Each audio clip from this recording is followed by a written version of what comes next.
So what does it mean to be on your Grizzly? It means hard work, dedication, and it means progress beyond your Grizzly. Hard work, dedication, and progress. I'm on my Grizzly, y'all. I'm on my Grizzly. I'm on my Grizzly, y'all. I'm on my Grizzly. I'm on my Grizzly, y'all. I'm on my Grizzly. And if you're busy making moves, say it with me. I'm on my Grizzly, y'all. I'm on my Grizzly. I'm on my Grizzly, y'all. I'm on my Grizzly. I'm on my Grizzly, y'all. I'm on my Grizzly. And if you're busy making moves, say it with me. Coming to you from the City of Angels, this is the Grizzly Podcast, hosted by Irvin Scott. Ladies and gentlemen, welcome to the Grizzly Podcast. My name is Irvin Scott. Today, I'm joined by actress and comedian Lisa Arch, best known for her roles in the 1997-1998 season of the Fox Network comedy show Mad TV. She was also a co-host of TBS's Dinner and a Movie. She played the role of Samantha Samuels on Disney Channel's Cory in the House, and she appeared on Curb Your Enthusiasm as Cassie, wife of Andy. Ladies and gentlemen, my guest again, Lisa Arch. How you doing? Yeah, hey, good. How are you? I'm doing. I like the intro. I'm gonna just play that for myself before I go to bed every night. How are you? How's everything going? I'm good. You know, it's busy, but it's like really good busy. So I'm trying to learn how to not turn busy into stress all the time and make it just like celebratory. Okay. Well, you know what? Being that this is a new year, this is 2022. There's a lot of things coming up this year, right? A lot of changes. Yeah. Being busy is part of it, I'm sure, right? Absolutely. Well, especially after, the year and a half or more, really, that the pandemic gave us. Everything now, when it started ramping up, seemed so nuts. Like normal busy seemed way more hectic. So now I'm just, I think all of us, it's like discombobulating. We're trying to figure out how to be normal again. Very true. But because, this is the Grizzly Podcast, I just want to mention to you, you're somebody that embodies what we do here on this podcast. The term Grizzly basically refers to the term grind. So being on your grind, you stay on your Grizzly. You've been working hard for quite some time. You started acting at the age of 15. Is that correct? That is correct. I actually started in my brain when I was 12, knowing that it was something I was going to pursue, but really started hitting the pavement when I was 15.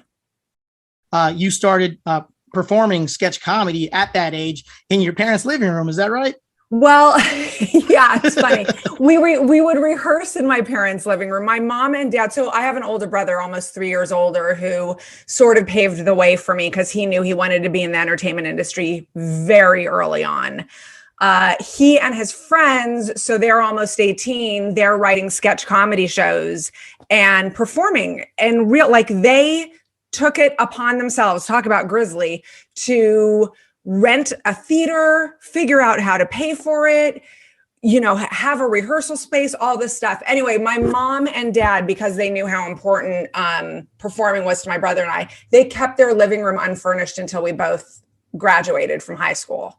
So we always had a rehearsal space for school plays, festivals, whatever it was. So yeah, we used to rehearse in my parents' living room. And then when I was 15, my brother let me audition for the show and I got in, and it was my first real world experience performing for paying customers, audiences.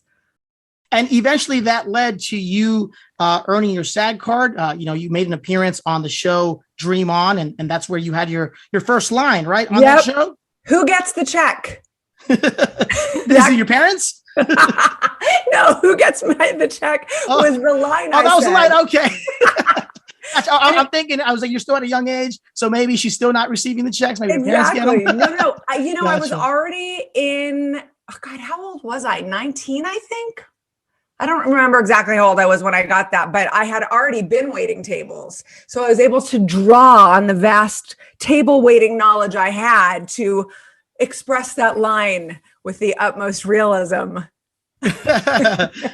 You'd go on to appear on various shows. You were on Seinfield. You were on The X-Files, For Your Love. Later, that eventually, got you the gig over at Mad TV. And That was the third season that you joined in 1997, right? Correct. I remember watching the show, and you played various characters. Some of the memorable characters that I remember were Susan Whitfield. I remember the singing princess. And I believe that was like Belle from Beauty and the Beast.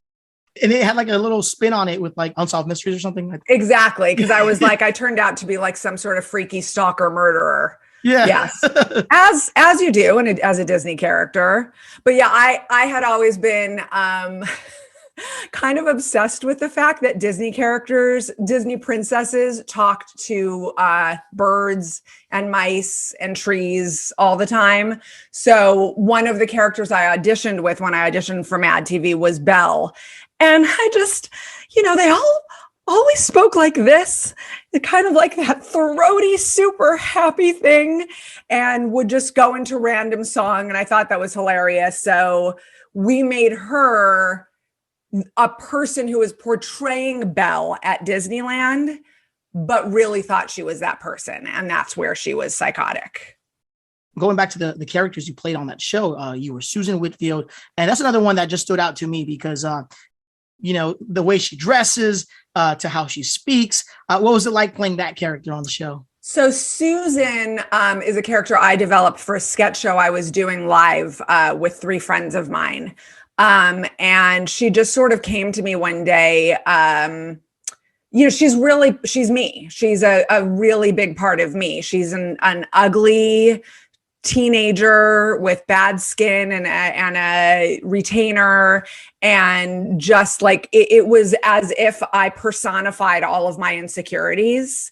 That's who Susan Whitfield was and is. And I really think she's what got me the job. She's what got me Mad TV. And I wrote a monologue as her and performed it on stage, and it got really good reviews and response. So I auditioned with her for Mad TV. And, I'll tell you a quick story because of the theme of your podcast is about grinding. I did not have an agent at the time when I got Mad TV. And when you don't have an agent in Hollywood, you're sort of like, rudderless. You're floating down a river without a raft. And I found out Mad TV was casting. And I had spent so many years by that point doing sketch comedy that I called the casting director cold on my own. She had been the assistant to the casting director who booked me on Seinfeld. And so I just called her and said, I should be in there. I should be auditioning. And she said, great, we'll see you on Monday. So I just wanted to tell that story. It's a truncated version to your audience because sometimes you have to break the rules. Absolutely. I mean, and that's what the Grizzly Podcast is about. Because I think what a lot of people don't understand is that in order for us to actually find success, we actually have to go through the struggle as well. And the struggle sometimes is doing stuff on your own, not having the assistance. And the fact that you were so persistent and you made this happen for yourself because, you were hungry. The opportunity was there. You took a chance. It worked out. Correct. And, Mad TV, great show, by the way. I mean, I was impressed by the fact that you guys had such an amazing cast at the time, too. I mean, everybody from that show eventually went on to do bigger and better things. So let's talk about the cast of Mad TV. What was it like working with all those people? Look, some of it was a dream. Some of it was a nightmare. It was a really, really difficult place to work. Sketch comedy, either in theaters in LA or on TV, is a very competitive genre. And you really have to scratch and claw to get your stuff seen. So I had already experienced that for years at Acme Comedy Theater and in my own sketch comedy shows. Like, you have to constantly be writing and creating new characters, and they have to be better than what everybody else is doing, or at least, hit a chord. So I was not prepared, though, for how competitive it was going to be and how difficult and how kind of undercutting in a lot of ways it was going to be. Now, having said that, it was also an amazing training ground and learning from people who had already been there, like Deborah Wilson and Phil Lamar, who are mind-blowingly brilliant. Will Sasso, who was brand new and was younger than the rest of us, so he was like our little brother. He's gone on to do insane things. It's a pretty impressive group of people. Absolutely. And, Lisa, eventually you left Mad TV at the conclusion of season 3 to pursue other opportunities. I know you went on to do other guest appearances and voiceovers, and, you also did commercials as well, right? Yes. Yeah. Commercials are an interesting thing because it's massive cattle calls, 20s of people who look exactly like you. And, there's no rhyme or reason to it. The thing about this business is that you can pick yourself apart. Like, when you think about it, my whole job for over 25 years now has been auditioning for jobs. So the work is the auditions. The icing on the cake are the gigs that you get. That's not the struggle. You know what I mean? That's when you're celebrating. So 99% of my job has been trying out for jobs and being rejected. And you are constantly questioning yourself. Am I too fat? Am I too skinny? Am I too old? Am I too young? Am I too, should I be blonde? Should I wear blue contact lenses? Like on and on and on and on. And you're constantly questioning your looks and your abilities and all of that. And I think a lot of people leave the business because they can't handle that, and rightfully so. It's a terrible state to live in, but you kind of, if you make it as long as I have, you kind of get to this place where you realize it's nothing you're doing. It's not anything that's wrong about you. For whatever reason, the producers or the director just went a different way. You didn't fit whatever they were looking for. So, so commercials are basically that. There's no rhyme or reason. Yeah, no, understood. I actually, I took a broadcasting class back in the day in college, and I had a professor. He was a voiceover acting coach, and he always mentioned to us, look, if you guys go in for an audition for something and you don't get it or whatever, or you end up auditioning for just something else in general. I mean, he basically just gave us advice all the time. He said, don't ever take it personal. It has nothing to do with you. It could have just been that they're looking for something else. Maybe Absolutely. or maybe you reminded them of somebody that they weren't trying to cast it. I mean, it's nothing personal against you. It's just that maybe that's not what they're looking for at the time. Correct. But think of, trying to internalize that while you're going through it over and over and over again. If you're able to not take it personally, you're so far ahead of the game. But it's a very difficult thing to do, to not take it personally. Commercials that I did get were always so much fun. And they were back then what seemed like an obscene amount of money for barely any work. Now commercials have changed so much, and so much have gone non-union, and it's a very different industry now. But back then it was pretty darn good. There was one that you did from Irvin's. Did I? That sounds right, but I don't remember it. Okay. Oh, that was probably voiceover. That's why. Yes. Voiceover. I did Okay. A bunch of voiceover commercials. Yes, which are far less money, but so much fun. It's still amazing work. The biggest one I ever did was for Wheat Thins, and that was a Super Bowl ad, and that was awesome. I'm sure the royalty checks were nice too, right? That was very nice. That was a good couple of years of sitting on my butt and getting checks. Yes, that was fun. And awesome. That rarely happens. But yes, it was amazing.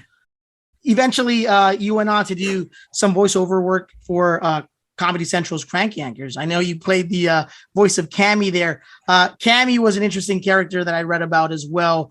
Tell us a little bit more about Cammie and your work on Crank Yankers. So Crank Yankers was an absolute blast, but also so difficult because we were really making crank calls.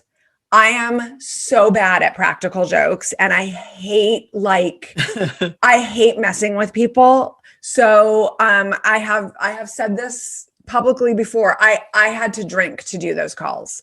I would have to have a couple, like wine cooler type of situation, not anything crazy, but we would do them in Vegas because their laws are such that you can make crank calls and air them without asking permission first. So you have to ask permission before you air them, but you don't have to ask permission before you make the crank call, if that makes sense. Like if you were making a crank call that was going to air in California, you have to ask permission first. So we were in Vegas, so you're already in like a total party atmosphere. So we'd be picked up by this car and taken to the studio, and then we would just fuck with people for hours. My character, Cammie, is this super slutty puppet. She's a stripper.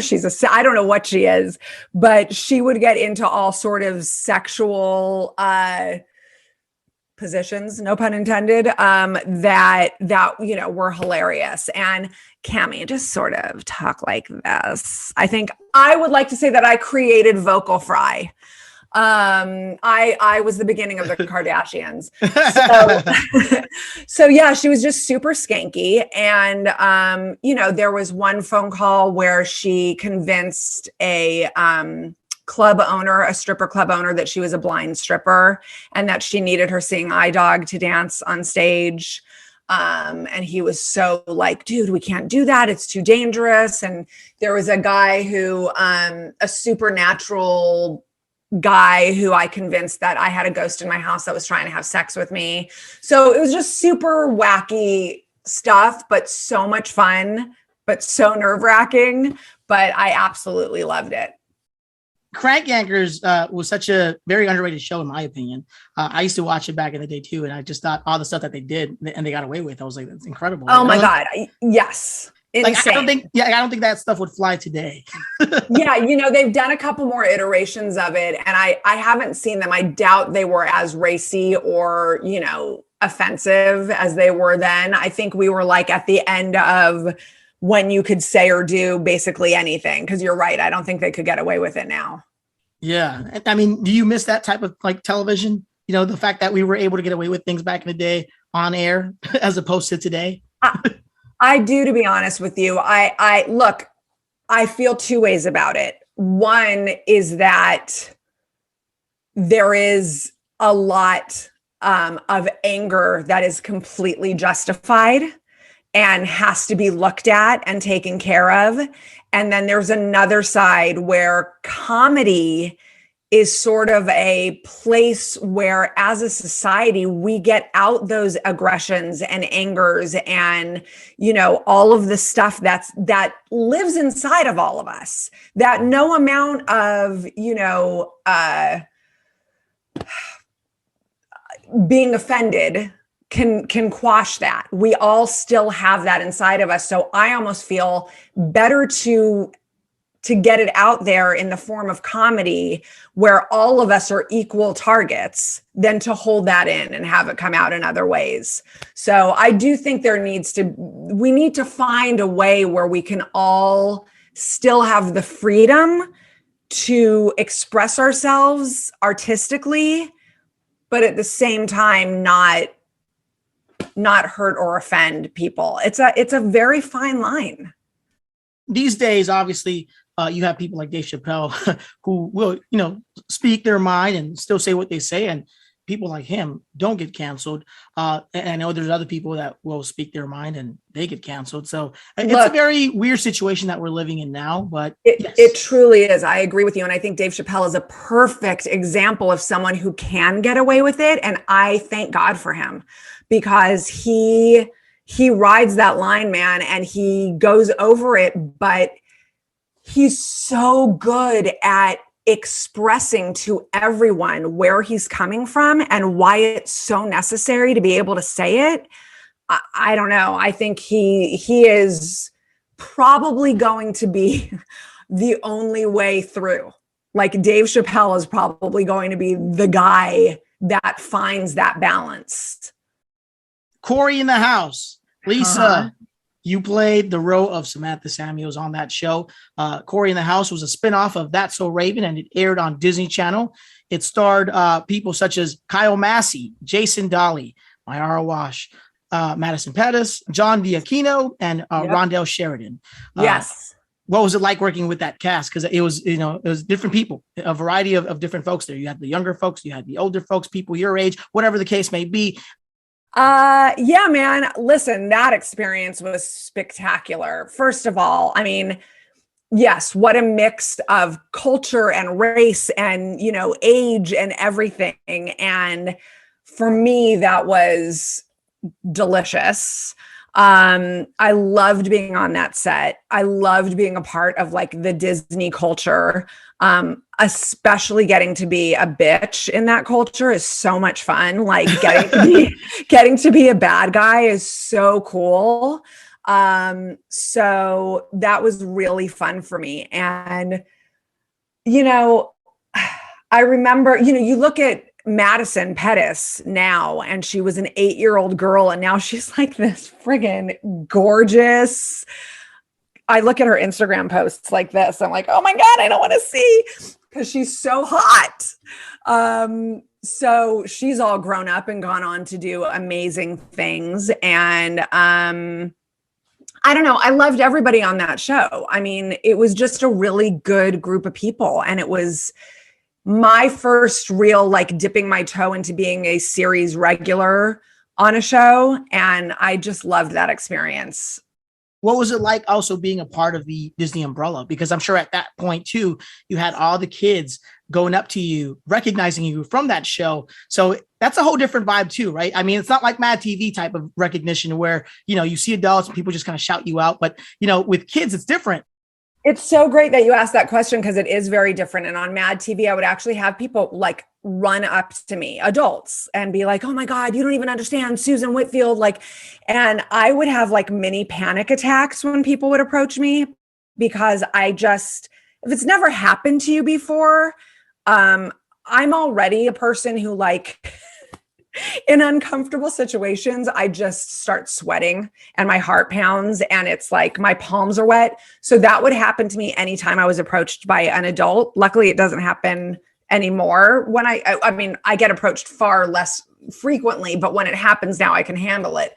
But when kids came up to me, it was the exact opposite. I first of all, we would go places, my husband and son and I, and we'd be at a food court in a mall, and my husband would go, look to your right. And I'd look over and there'd be a table of little girls just staring at me. And a lot of times they didn't want to come up to me because I did play the bad guy. So they were just oh no. So a lot of times I'd smile and wave and then they'd giggle. But many times I did have kids run up to me and they would want to hug me, and it would make my day every single time. And I'm sure that's an incredible experience to go through, especially because, in their eyes, you're somebody that is not only on Disney Channel, but, you've made a difference in their life. Because, I know a lot of people that watch these shows growing up. For me, I'll give you an example. I used to watch Full House, with Bob Saget and everybody else on that show. And to me, if I ever see Bob Saget, I'm like, man, you're such an inspiration, because the character that you played on that show was, somebody that you felt like was somebody that you can relate to as far as a family member, yes. And I know, and so in your case, I know that you kind of played a very evil character in your own way, but, it wasn't that bad, because there were certain episodes where she actually is very sympathetic towards Madison's character. You're right. They're having a heart-to-heart talk. And so stuff like that, you can relate to, because maybe you might have an aunt or a mom or a sister that is kind of in that way, just like your character on Cory in the House. But eventually, there's still some love there. Yes, that is such a perfect way to put it. And that's exactly right. And yeah, look, when people approach you, you do realize, oh, I'm part of a thing that makes this person happy. I'm part of a thing that makes this person get through their day, or just, is entertaining. And there really genuinely isn't a better feeling than that. So, and it's so funny because now I do get recognized a lot by people in their late 20s who did watch Cory in the House or Hannah Montana. And I was just shopping with my son at Zoomies a few weeks ago at the mall, and the girl helping us goes, and of course we're wearing masks. So she goes, I recognize your voice. And I go, you do? And she goes, yeah, you were on Hannah Montana. And I'm like, you're right. And she knew the episodes, she knew everything about it. And that feels great too. That's a lovely feeling. That's amazing. And one cool thing is that, it'll always be remembered, because now we have the streaming service. I totally agree with you. And by the way, Rondell Sheridan, I just have to say this while we're talking, the sweetest man. Like right after my son was born, he called and said, "Can I come over and meet him?" And I have pictures of him holding my kid, and he just like such a good guy. And he was the biggest name on the show. And you would never know it, the way he treated everybody. Oh yeah, absolutely. I mean, I got a chance to work with him on Cory in the House, and it was always friendly. I always said hello. Always had a smile on his face. And always. And one thing I remember about him was the fact that he was a big Clippers fan. I used to see him at the Staples Center all the time. Or what do we call it now? We're calling it the crypto arena. Is that what it is? Is that what it is now? Yeah. My son's a huge Clippers fan. So yeah. That's awesome. So he was always at the games, and I remember I saw him like twice at a Clippers game. So that's one thing I remember about him. He's a big NBA fan, but specifically the Clippers. I love it. That's cool. I love it. Besides working on Cory in the House, you mentioned that you also did Hannah Montana, and I know you also worked on Austin and Ally. So the fact that you just kind of you've been present for some of these big Disney shows, that's very cool.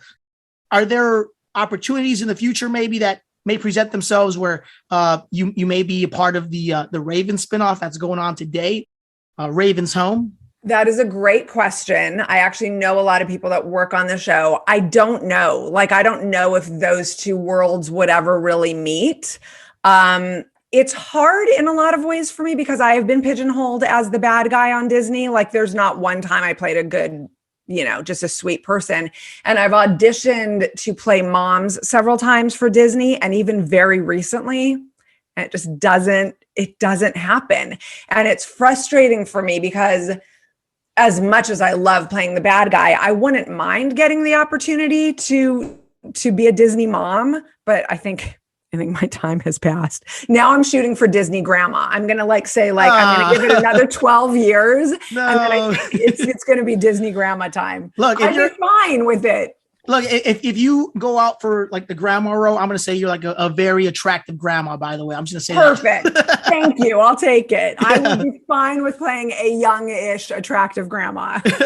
And while we're on the subject, we're talking about age here.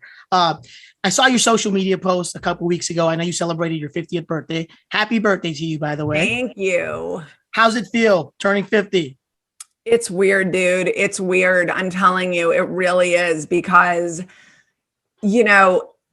everyone tells you, you never feel it. You don't feel it, but then you see it in the mirror. And then, you do feel it in your body, but you never feel it in your brain. So it's very confusing. Because on one hand, first of all, I'm in college right now. I'm trying to get my bachelor's degree because I never did that. So that's even a weird juxtaposition for me. My niece is in college. She's 20. I'm in college. I'm 50. And I feel like a 20-year-old in school. And in so many other aspects of my life, I feel so youthful. So it's a very weird thing to know that there's this number there that doesn't make any sense to me. But I will tell you a positive, and there's a lot of positives, but one of the main ones is I think I know myself better than I've ever known myself. I think I'm more content than I've ever been. And I have so fewer fears in terms of going after what I want. And, when I step back and look at the people in my life, it's such a joy to see what I've accomplished in those ways in 50 years. So in that way, I'm very blessed. That's great to hear. And, and that's what they always say. Age is nothing but a number. It isn't. And I think at any age, you can do anything. You're able to achieve anything at any age. You talked about the college situation and being back there and, or just attending now. And there's a lot of different younger people attending school, I'm sure. And you feel like you're kind of like an outcast. Look, I'm going to tell you the same thing, Lisa. I went through the same thing myself. I'm 33, but, okay. I was in school for a long time. I went and got my associate's degree. I went and got my bachelor's degree as well. I just graduated last year during COVID, which was crazy because I didn't even have a graduation. Way! Yeah. Congratulations. That's amazing. I appreciate it. Thank you. But you know what? I'll say this. I felt weird myself, just the same way you're telling me that you felt or you feel being in school. I felt the same way because there was a lot of people that were younger than me in their 20s. I'm in my 30s now. Oh, yeah. So, you feel like, am I Like, am I wrong for still being in school? Like, what did I do to not finish this earlier? You know what I'm saying? But guess what? But we all have our reasons for, why we didn't attend school earlier or why we didn't attend school at all. It happens. Life happens. Obviously, you were working on some major things back in the day. So, Correct. There's no taking away from that. So to you, I say, continue to do what you do, my friend, because there's nothing to stop us at any age. Couldn't agree with you more, and I appreciate it. Yeah. And I am smart enough to be taking classes only online so that I don't have to see 20-year-olds take the same classes I'm taking. Perfect. And it's crazy because like when you're in college too, it kind of feels like they treat you like a 20-year-old, right? Because there's so many 20-year-olds too, and just the way it's structured, it's a little bit weird, but it is.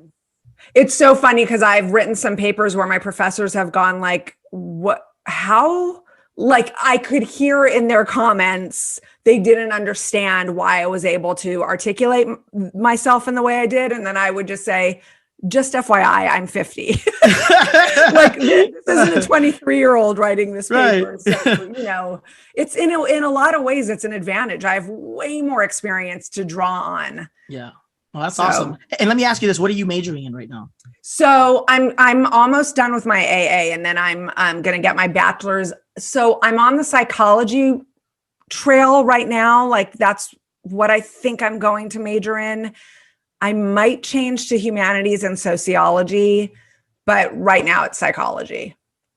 Very cool. Yeah. And there's a lot you can do with that. So Absolutely. Congratulations to you. Yeah. And it's crazy because you know what, basically combining all your worlds, right? The acting world and what you've experienced there and the people you've met, and just kind of taking that, incorporating it into the field that you're going to be in now. It's great because you obviously you're very outgoing already. What I'm saying? Like you can combine all that and you can do a lot. Yes, I think like it's going to go both ways. Like my acting will inform whatever I do with my degree, and my degree will inform whatever I do with my acting. So I think it's super cool. Sky's the limit for you, Lisa. Well, thank you. And, congratulations to you. I hope it all goes well with school. Thank you. Congratulations to you. I think that's friggin' cool. Thank you. I appreciate it. We'll be in the same boat. We'll be celebrating together. No worries. Exactly. When you get a degree, I'll call you up. I said, hey, Lisa, let's go like throw our degrees in the air or something. Yes, exactly. Our cap from our graduation. Turn our fake tassels. Yes, exactly. Yeah, all that. But Lisa, I want to talk about entertainment still, because we're still on the same subject here. During the pandemic, obviously, a lot was going on. Basically, a lot of us were trying to find our own way to kind of cope with the situation. We were trying to keep ourselves entertained. And entertainment, for me, was something that always kept me happy. It kept me positive. Yes. It kept my mind right. I know there wasn't a lot of shows that were, being shot at the time because also, we were in the middle of a pandemic or whatever. But one thing I want to think about is movies. I always watched movies, and you did something with movies back in the day that I enjoyed so much. Dinner and a Movie. Yes. You did that with Paul Gilmartin. What was it like being on that show? Because it was interesting. It was a very interesting concept. I know you and Paul would basically just talk about movies, and you guys would get together and cook a dish that was kind of like related in a sense to the movie. There was like a theme behind it. There was a chef on the show as well, who was a very integral part of the show, named Claude Mann. And he would create dishes that thematically tied into the movie. And so we would in between during interstitials, we would cook. He would be teaching us the recipe and we'd be cooking and talking about the movie. That experience was one of my favorite experiences of my entire life. I cannot even begin to describe to you how much fun that show was. First of all, it taught me how to cook, and I became a much better cook because of it. I was going to say an incredible cook. I became a better cook because of it. Working with Paul and Claude and that entire crew, it was like the greatest group of people. And we shot it in LA for quite some time, but then it moved to Atlanta. So then it would be like me and Paul and Claude staying at a hotel in Atlanta for a week, getting, a ton of episodes out of the way. And so, the crew became really kind of close because we were all there, away from our families. So It was just a great experience. It felt like family. That show really, almost more than anything else I've done, just felt like family. And getting to be yourself and laugh, and like all we did was laugh and cook and talk about the movies. It doesn't get better than that. It was incredible. Did you get a chance to actually eat the dishes that you guys cooked, or was it just for show purposes? Oh no, we ate everything we cooked. Okay. And I would say that 99% of it was frigging incredible. I could never do the show now because I'm dairy-free and gluten-free and I don't eat beef or pork. So they'd really have to work around that. But back then I ate everything. That'd be a cool concept to bring back. I think they can even get more creative now because there's so many dishes out there now. And like you said, right, you can cater to different people that, are gluten-free, oh my God, dairy-free, all that. They could take all the TikTok trend, recipes and pair them with movies. You're so right. I have to tell you, I've not met a person who doesn't have some experience with dinner and a movie and didn't love that show. And I do believe people would watch it now. Yeah, I would. I mean, I watched it back then as a kid. Right. And I didn't even care for the movie. I just watched you guys because you guys always made some interesting food. And, it was fun. The chemistry was always there. You guys were cracking jokes. I loved it. Oh, my God. We really did have the best time together. And there were times when on and off camera, Claude was just as funny, if not funnier, I think, than Paul and I. And they would do things constantly. There was not a day that I didn't go to work where I didn't almost pee in my pants from laughing. So if you can say that about your job, you're getting a paycheck and you're laughing so hard you're peeing in your pants every day, that's a good job. You don't have a lot of extra underwear. I love that. Speaking of comedy, I want to talk about Curb Your Enthusiasm. That was another show that you were a part of. You played the role of Larry David, his cousin, the wife of his cousin, Andy, on the show. And that was such a big show. It went on for quite a while, and then it ended, and it came back in 2017. And I know just recently you appeared on the show again. Yes. So take us back to Curb Your Enthusiasm. How did that get started? What was it like working with Larry David and the rest of the cast? Okay, so where dinner and a movie was the best experience for me in terms of being a family, Curb Your Enthusiasm is hands down the best experience I have ever had in this industry as a performer, or just as a human being around the most genius people you could possibly be around. I first shot it in 2009, I want to say it was, and I got that show just as an audition. It was just an audition. And I had a ton of improv experience at the time. And it just came, I think, at a really good time for me. And the audition alone was so satisfying that I remember calling my husband from the car afterwards and saying, I don't even care if I get this job. I just had one of the best experiences of my life. And it was because my audition was improvising with Larry David. It was crazy. So then I got the job, and being on that set was something that I still cannot understand that it actually happened to me. So that was amazing. And then, as you said, the show went away for 6 years, and then it came back and they asked me back.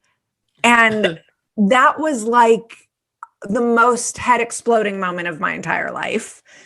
And so I've gone back. I think I've done 4 more episodes. The most recent was in season 11, and there's nothing better. There's nothing better than being at a table with Larry David and Susie Essman and Cheryl Hines, and this season, Vince Vaughn and Patton Oswalt, and my husband, Richard Kind, who is a friggin' genius and has been on literally every show and movie ever made. So it's unreal. That's amazing. So going back, on Curb Your Enthusiasm, does it feel like you never left? Is it the same type of environment that you were in before? Everyone's so positive. It's funny. Okay. It's so funny. Everyone is so positive. The crew is, I don't think I'm exaggerating when I say 90% the same that it was when the show first began in 2000. What would have been 2 or something like that? Yeah. I mean, it's been on for a while. Yeah. So And that is because the people on that show are so loyal and such hard workers and so brilliant and kind that whenever they call, the same cameramen, the same, wardrobe people, the same, hair and makeup people, everyone finds a way to show up. So that alone should tell you it is absolutely the most supportive, magical environment. There is, everything I said about Mad TV being difficult and competitive and painful, Curb Your Enthusiasm, it's like every single person there is rooting for every other person there to do their best. And that's why that show is so friggin' funny. Yeah. No, and Larry David is a genius. I mean, oh my God, it's unprecedented. Yeah. He's a genius. And you worked with him in the past because you guys had done Seinfeld as well. Correct. The Kramer scene, I remember that. Yeah, that was a wild experience. Everything that Curb Your Enthusiasm is positively, Seinfeld was a very difficult experience for me. Not because of Larry or anyone. It was just, it was a very scary place for a new actress to be. You're walking into this set with these 4 actors who are being worshipped. They're superstars, and you can feel that on the set. But they were lovely. Curb is just pure joy and everyone wanting you to do your best. Will we see another appearance from you on the show in some episodes in the future? If the show comes back. So we're hoping for more seasons, and and I can't even say definitely I'd be back if the show comes back. But I will pray that they ask me again, because there's nowhere else I'd rather be than the set of that show. You had mentioned your brother earlier in the interview, Bob Kuchel, right? Yeah. Famous TV writer, producer, had his own internet talk show, and he was the host of that. Correct. That aired on Crackle, which was a streaming service that's still around to this day. But, your brother, what's your relationship like with him? I know he's very successful in his own way, but are you guys working on any projects in the future? Have you guys worked on anything else in the past? Yeah, the only thing my brother and I have ever worked on together was when we did sketch comedy together when we were teenagers. My husband, however, was the producer and director of that internet talk show, which took place in our garage. Yeah. So I heard about that. Yes. So that's very cool. They've worked together actually a couple times, but no, he and I have not had the pleasure of working together, but we're very, very close. We basically potted together for during the pandemic. It was just my husband's son and I, and my brother and sister-in-law and their kids, adult kids. We were all together all the time, and that made it so much more bearable. But my brother's an incredibly funny, very talented writer. Maybe in the future we can see something with you guys together. Funny. I have absolutely thought that we should try to do something together. And then the other part of me is terrified too, because I really think we would fight so badly. Because when he and I have collaborated on things, we have definitely, we're brother and sister. So we have absolutely butted heads. So I'd be afraid that it would ruin our relationship. So maybe when we're even older and more mellowed out, maybe then we'll do some sort of old people show. I was thinking that maybe you guys could even do like a podcast together, like get 2 perspectives. You got the male perspective, you got the female perspective, but siblings just kind of talking about things. That'd be great. Yeah, I do. I have to tell you, my brother has pitched that to me several times. So maybe just because you just mentioned it, maybe I will consider that. I do think it would be great. He's hilarious. And I think we're pretty funny together. So I don't know. You might be hearing about that in the future, and you'll be the catalyst. Yeah. I love it. We'll be the first ones to say here that we did it. We did it on our show first. We talked about it here. We manifested, and now it's happening. But then you have to promise to have us on as guests if that happens. Absolutely. I'd love to have you both. Perfect. You mentioned that your husband and your brother actually work together. What but you and your husband, you have such a strong bond because obviously it led to you having a son together. You gave birth to your son, Garrett Mitchell Arch, September 18, 2007. How do I know that? Well, I was there, not really there, not really there in person, but I'm saying I saw you when you were pregnant on the show of Cory in the House. And what was that like now? At the time, leaving acting behind to try to like raise a son, and it was a little hiatus, of course, obviously, but what was it like just kind of taking some time off and just, putting the energy into raising a son? Well, what's funny is my husband and I, so you mentioned he's also in the business, and I'm just going to give him a plug because my husband's amazing. And he ran a show most recently called The Carbonaro Effect, which is a hidden camera magic show that my husband was the exec producer and showrunner of. And by the way, my husband was a PA on Mad TV when we met. Shout out to the PAs, man. Right? It takes some skill. It does, man. Shout out to the PAs. A lot of patience as well, because you're dealing with so many personalities as well. So PAs you have work harder than anyone else on set, period, for the least amount of money. Yep. What I was going to say is what's interesting is because my husband and I are both freelancers, when my son was born, actually, when he was 4 months old, I got a gig.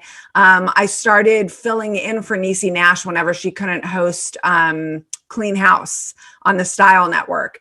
And so my career picked up after I had him, and I was working a ton.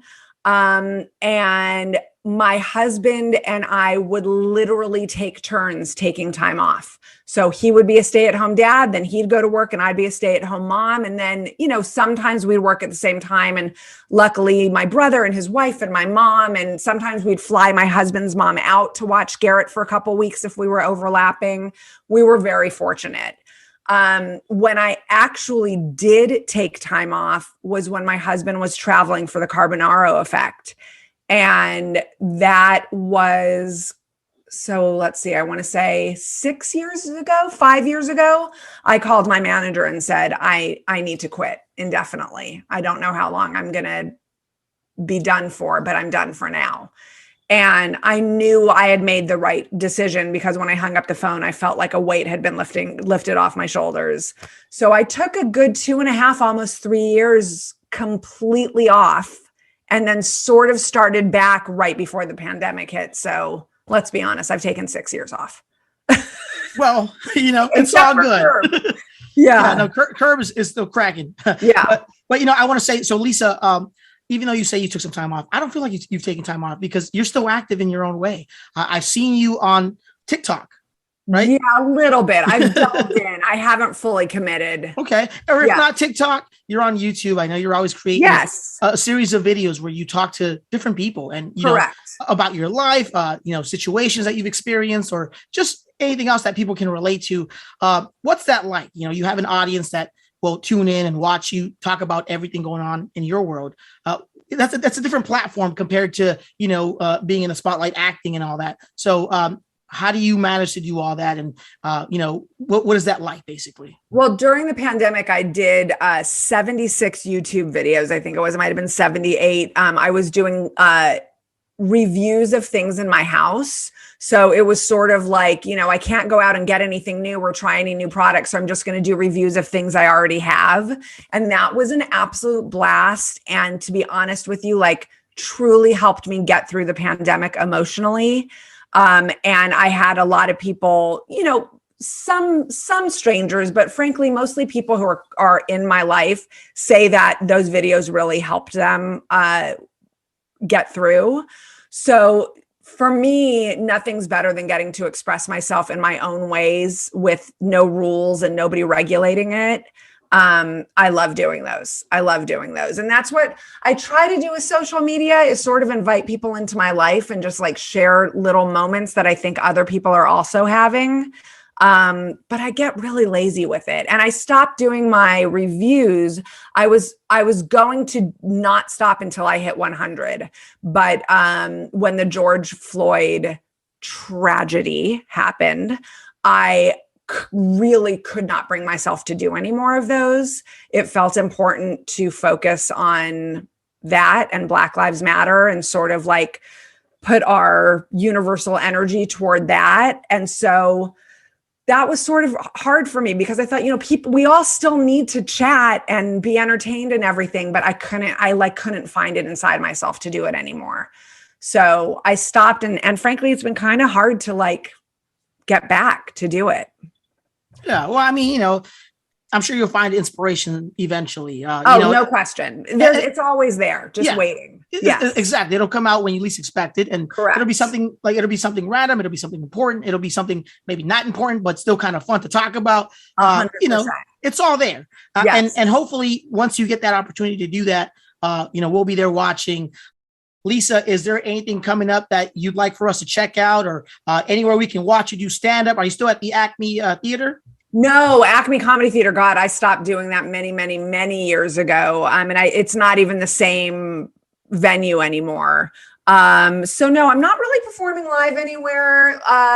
The best way to follow what I'm doing is at lisa.arch on Instagram. I post a lot of stuff there. But otherwise, no, I'm kind of just laying low, auditioning and going to school. Love it. Well, that's something that you're doing. Busting my ass. I don't say it lightly. I really am. It's a lot of work. Hey, that's fair enough. I think busting your ass off in college or school, that's a great thing. Go ahead. No question. I was going to say, I also, Peloton has changed my life. And if you have a Peloton, follow me. I'm Valley Mom. So Lisa, being that this is the Grizzly Podcast, we talked about what this podcast represents. You're basically somebody that embodies what we do on the show. You've always been on your hustle. You continue to still be on your grind today because you're in school right now. You're working on that degree. And eventually, we'll see that graduation post with the cap and gown and the tassel turn to the side or whatever. But congratulations to you. We wish you the best of luck. Going back to the podcast here, if you were to offer any advice to anybody that's on their hustle right now, constantly just working towards something, what would you say to them? I think the most important advice I could give, and it's different than the advice I would have given 10 years ago, is to have a support system. I think so many of us think it's important that we do it alone and that it means more if we've done it on our own. And that's complete BS. Have a support system and use them. Let them know when you need help. Let them know when you've accomplished something, because everyone needs a cheering section and everyone needs someone there when they fall. And just as much as they are there for you, you be there for them as well, because there's nothing more satisfying than succeeding with your people. And I think that that's the most important thing. Well said. Great advice. Lisa, thank you so much for being a part of the show. We look forward to seeing everything you're doing. Keep me posted, because I want to see when you graduate. Maybe we can do like a little tribute here on our show for you. Awesome. It'll be a while. It'll be a while, but I will let you know for sure. Slowly but surely we'll get it done though, And hey man, congrats to you and Melissa. You've really done something really awesome here. And congratulations to you for pursuing it and for kicking so much butt. I think it's fantastic. Lisa, with that being said, we appreciate you being on the show. Thank you so much for being a part of the Grizzly Podcast. Again, continue to follow your dreams like everybody else does, because guess what? The grind don't stop. Stay on your Grizzly, girl. I shall. Thank you so much for having me. Bye-bye. Get it, pop. Let's get it. Yo, that's what I'm talking about. Hi, and welcome to Trademark Expediters. Whether you need a trademark or copyright, we can help make the process easy and affordable. Protect your company name, logo, or slogan with the trademark. Protect your songs, books, photographs, and other creative works with a copyright. Complete our easy online questionnaire in 15 minutes or less. Clear pricing, no hidden fees. 100% satisfaction guaranteed. Get started today. Learn more at trademarkexpediters.com or call one of our friendly specialists at 1-800-510-1082. Affordable, easy, expedited service. Trademark Expediters. Yo, turn it up. Hard work, dedication, and progress. Stay on your Grizzly. Yeah.